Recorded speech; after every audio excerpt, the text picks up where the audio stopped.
Zombie Apocalypse.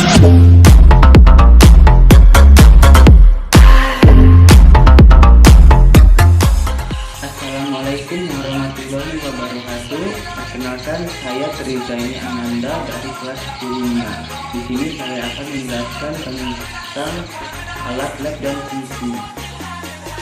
Yang pertama adalah gelas beker atau gelas piala. Gelas yang sering disebut gelas piala dan gelas kimia ini adalah alat laboratorium yang berfungsi sebagai penampung. Yang kedua ada labu elemennya. Fungsi labu elemennya adalah untuk mencampur, mengukur, dan menyimpan cairan. Yang ketiga ada tabung reaksi.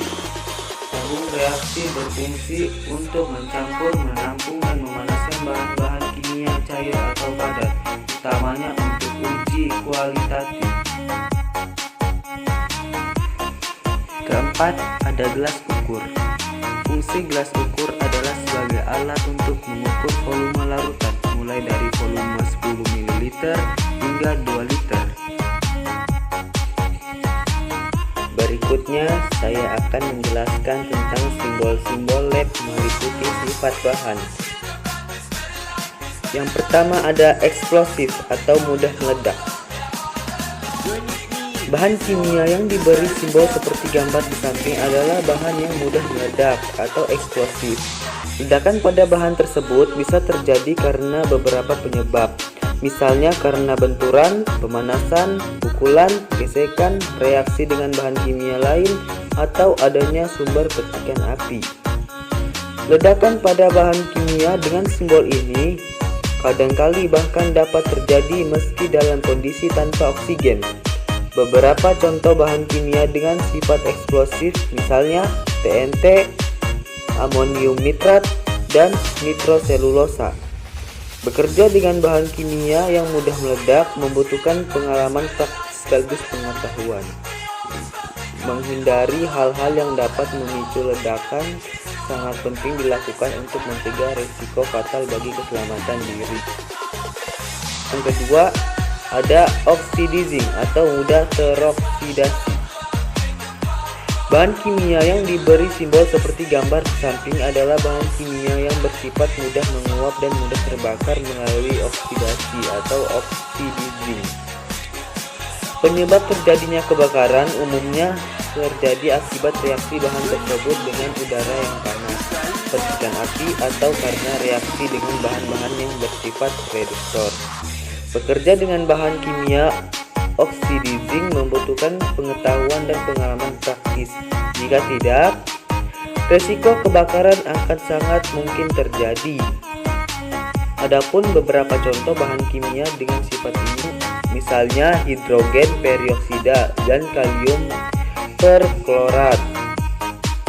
Bila suatu saat Anda bekerja dengan kedua bahan tersebut, hindarilah panas, reduktor, serta bahan-bahan mudah terbakar lainnya. Yang ketiga, flammable atau mudah terbakar. Simbol flammable menunjukkan bahwa bahan tersebut bersifat mudah terbakar. Bahan mudah terbakar dibagi menjadi dua jenis, yaitu extremely flammable dan amat sangat mudah terbakar, dan highly flammable, sangat mudah terbakar. Bahan dengan label extremely flammable memiliki titik nyala pada suhu 0 derajat Celcius dan titik didih pada suhu 35 derajat Celcius. Bahan ini umumnya berupa gas pada suhu normal dan disimpan dalam tabung kedap udara bertekanan tinggi. Bahan dengan label highly flammable memiliki titik nyala pada suhu 21 derajat Celcius dan titik didih pada suhu yang tak terbatas. Pengaruh kelembapan pada terbakar atau tidaknya bahan ini sangat besar. Oleh karena itu mereka biasanya disimpan pada kondisi kelembapan tinggi. Adapun beberapa contoh bahan sifat flammable dapat diklarifikasikan sebagai berikut. 1. Zat terbakar langsung, contohnya aluminium akil fosfor. Keamanannya, hindari kontak bahan dengan udara. 2. Gas amat mudah terbakar, contohnya butane dan propane. Keamanan, hindari kontak bahan dengan udara dan sumber api. Cairan mudah terbakar, contohnya aseton dan benzene. Keamanannya, jauhkan dari sumber api atau loncatan bunga api. Dan yang terakhir, zat sensitif terhadap air, yakni zat yang membentuk gas mudah terbakar bila kena air atau api.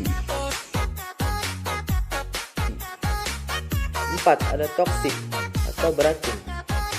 Simbol kimia toksik di samping menunjukkan bahwa bahan tersebut adalah bahan beracun. Keracunan yang bisa diakibatkan bahan kimia tersebut bisa bersifat akut dan kronis, bahkan bisa hingga menyebabkan kematian pada konsentrasi tinggi. Keracunan karena bahan dengan simbol di atas bukan hanya terjadi jika bahan masuk melalui mulut. Dia juga bisa meracuni lewat proses pernapasan atau melalui kontak dengan kulit. Beberapa contoh bahan kimia bersifat racun misalnya arsen triklorida dan merkuri klorida. Bekerja dengan bahan-bahan tersebut harus memperhatikan keselamatan diri, hindari kontak langsung dengan kulit, menelan, serta gunakan selubung masker untuk mencegah uapnya masuk melalui pernapasan. Harmful irritant atau bahaya iritasi. Simbol bahan kimia harmful irritant sebetulnya terbagi menjadi dua kode, yaitu kode XN dan kode XI. Kode XN menunjukkan adanya risiko kesehatan jika bahan masuk melalui pernapasan, melalui mulut, dan melalui kontak kulit. Contoh bahan dengan kode XN misalnya steridin. Sedangkan kode XI menunjukkan adanya risiko inflamasi jika bahan kontak langsung dengan kulit dan selaput lendir. Contoh bahan dengan kode XI amonia. 6. Ada korosif.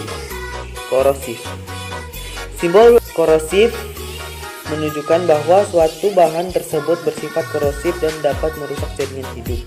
Karakteristik bahan dengan sifat ini umumnya bisa dilihat dari tingkat keasamannya. pH dari bahan bersifat korosif lazimnya berada pada kisaran 2 atau 11,5. Beberapa contoh bahan dengan simbol ini misalnya belerang oksida dan klor. Jangan menghirup uap dari bahan ini. Jika pula membuatnya kontak langsung dengan mata dan kulit Anda, mereka juga bisa menyebabkan iritasi. Dan yang ketujuh, ada dangerous for environmental, bahan berbahaya bagi lingkungan. Simbol bahan kimia dangerous for environmental menunjukkan bahwa bahan tersebut berbahaya bagi lingkungan. Melepasnya langsung ke lingkungan, baik itu ke tanah, udara, perairan, atau ke mikroorganisme, dapat menyebabkan kerusakan ekosistem. Beberapa contoh bahan dengan simbol ini misalnya tetraklorometan, tributyl dimaklorida, dan petroleum bensin.